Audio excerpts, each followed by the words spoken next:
वैशाली की दादी को शुगर है। डॉक्टर ने उन्हें सुबह शाम टहलने की सलाह दी थी। इसीलिए वैशाली अपनी दादी के साथ रोजाना रेलवे स्टेशन तक घुमाने ले जाती थी। वैसे तो हस्तिनापुर गांव की रेलवे स्टेशन खाली पड़ी रहती थी, लेकिन एक दिन वैशाली और उसकी दादी को रेलवे स्टेशन पर बहुत चहल पहल दिखाई दी और तभी दोनों को स्टेशन पर खड़ी कुछ औरतें बुलाती हैं। दादी, देखो, हमें वो औरतें बुला रही हैं। चलो उनके पास कुछ बातें करते हैं, थोड़ा टाइम पास हो जाएगा। इधर वैशाली के माता पिता दीनदयाल दोनों का इंतजार कर रहे थे। दीनदयाल, माँ जी और वैशाली कहाँ गए हैं? माँ, मुझे चिंता हो रही है, आप जरा देखने चले जाइए। दीनदयाल वैशाली और अपनी माँ को देखने जाते हैं। तभी वो देखते हैं दोनों रेल की पटरियों पर पड़ी हैं और उनके सर पर चोट के निशान भी हैं। सपना उसके पति दीपक आज पहली बार अपने भैया दीनदयाल के नए घर हस्तिनापुर जा रहे थे। सपना, अजी जल्दी चलिए, हस्तिनापुर मात्र एक ट्रेन जाती है और वो भी छूट गई तो हम वहाँ नहीं पहुँच पाएंगे। दीपक, हाँ, बस तैयार हो गया, थोड़ा खाना खा लूँ फिर चलते हैं।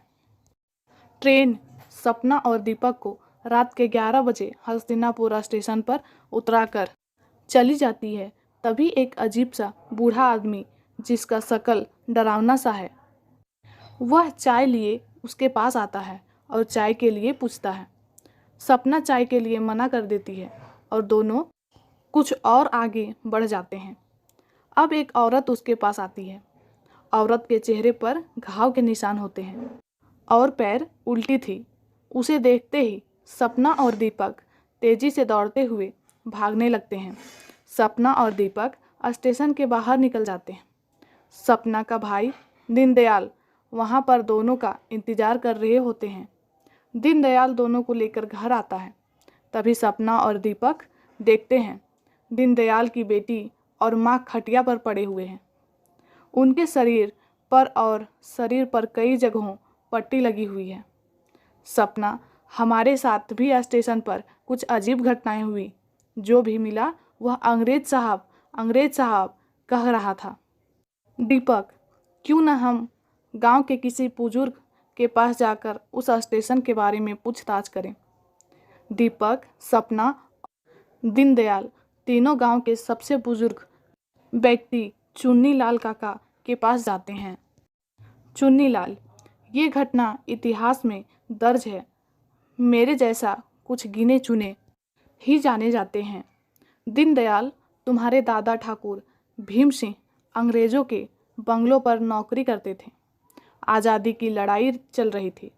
1940 में गांव के अंग्रेज़ों के खिलाफ मोर्चा निकला, जो तुम्हारे दादा ने अंग्रेज़ों को खबर दी। वो अंग्रेज़ों के साथ मिल गए। जब अंग्रेजी सैनिक आए तो क्रांतिकारी स्टेशन पर छिप गए। अंग्रेज़ों ने स्टेशन पर खूब गोला बारूद करवाया और फिर सारे क्रांतिकारी मारे गए। तब से उनकी आत्माएं स्टेशन पर भटक रही हैं। अगर तुम अपने परिवार की सलामती चाहते हो तो इस स्टेशन पर शांति यज्ञ करवाओ।